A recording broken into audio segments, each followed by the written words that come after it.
नमस्कार दोस्तों।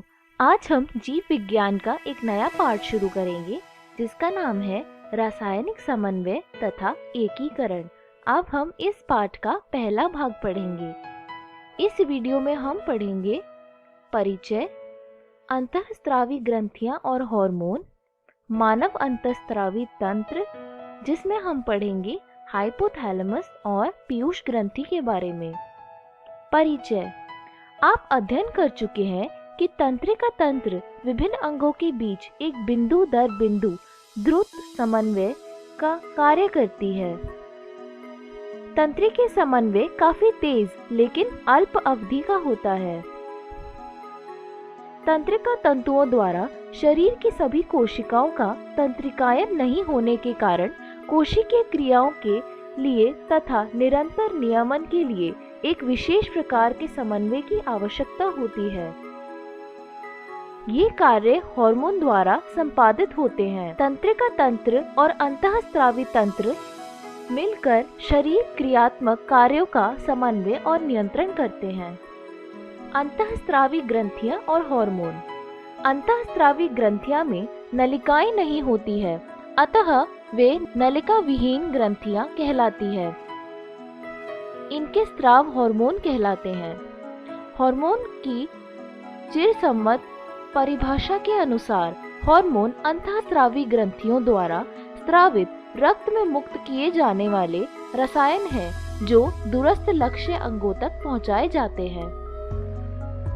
परंतु इस परिभाषा को अब रूपांतरित किया गया है, जिसके अनुसार हार्मोन सूक्ष्म मात्रा में उत्पन्न होने वाले अपोषक रसायन हैं जो अंतरकोशिकीय संदेशवाहक के रूप में कार्य करते हैं। इस नई परिभाषा के अंतर्गत सुनियोजित अंतःस्रावी ग्रंथियों के स्रावित हार्मोन के अतिरिक्त कई नए अणु भी सम्मिलित हो जाते हैं।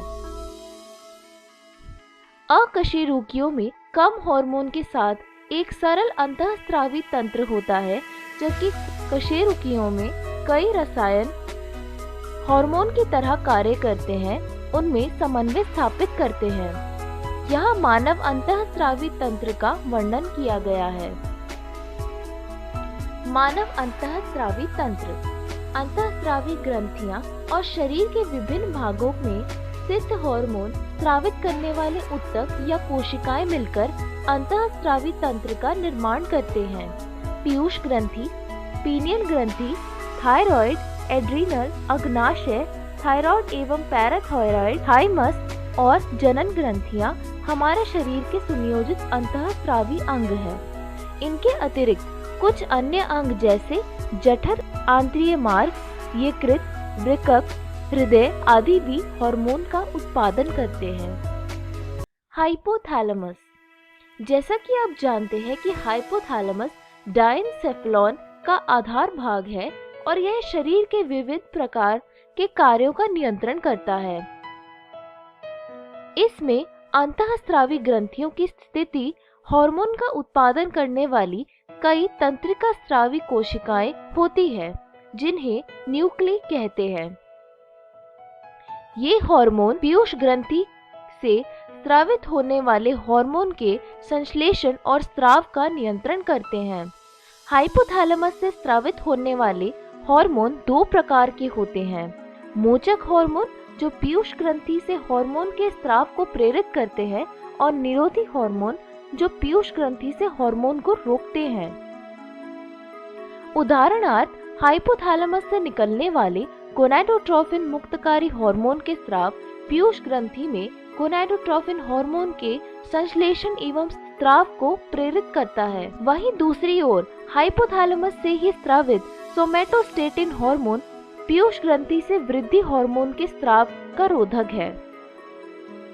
ये हार्मोन हाइपोथैलेमस के तंत्रिका कोशिकाओं से प्रारंभ होकर तंत्रिकाक्ष होते हुए तंत्रिका सिरों में मुक्त कर दिए जाते हैं। ये हार्मोन निवाहिका परिवहन तंत्र द्वारा पीयूष ग्रंथि तक पहुंचते हैं और अग्र पीयूष ग्रंथि में कार्यों का नियमन करते हैं।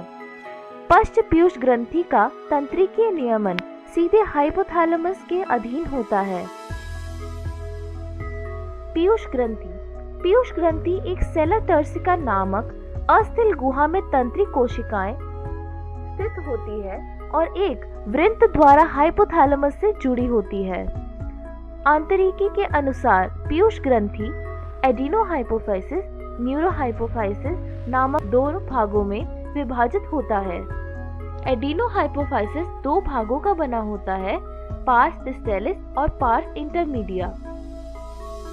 पार्स डिस्टेलिस को साधारणतया अग्र पीयूष ग्रंथि कहते हैं, जिससे वृद्धि हार्मोन या सोमैटोट्रोपिन GH, प्रोलैक्टिन PRL या मेमोट्रोपिन, थायराइड प्रेरक हार्मोन यानी TSH, ल्यूटिनाइजिंग हार्मोन यानी LH, एडिनोकॉर्टिकोट्रोफिक हार्मोन ACTH या कॉर्टिकोट्रोफिन, पुट्टिका प्रेरक हार्मोन का स्राव करता है। पार्स इंटरमीडिया एकमात्र हार्मोन मेलेनोसाइट प्रेरक हार्मोन MSH या मेलेनोट्रोफिन का स्राव करता है।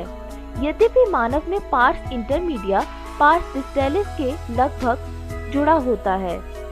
न्यूरोहाइपोफाइसिस यानी पार्स मेनोपॉज़ा या पश्च पीयूष ग्रंथि, यह हाइपोथैलेमस द्वारा उत्पादित किए जाने वाले हार्मोन ऑक्सीटोसिन और वेसोप्रेसिन का संग्रह और स्राव करती है। ये हार्मोन वास्तव में हाइपोथैलेमस द्वारा संश्लेषित होते हैं और तंत्रिकाक्ष से होते हुए पश्च पीयूष ग्रंथि में पहुंचा दिए जाते हैं।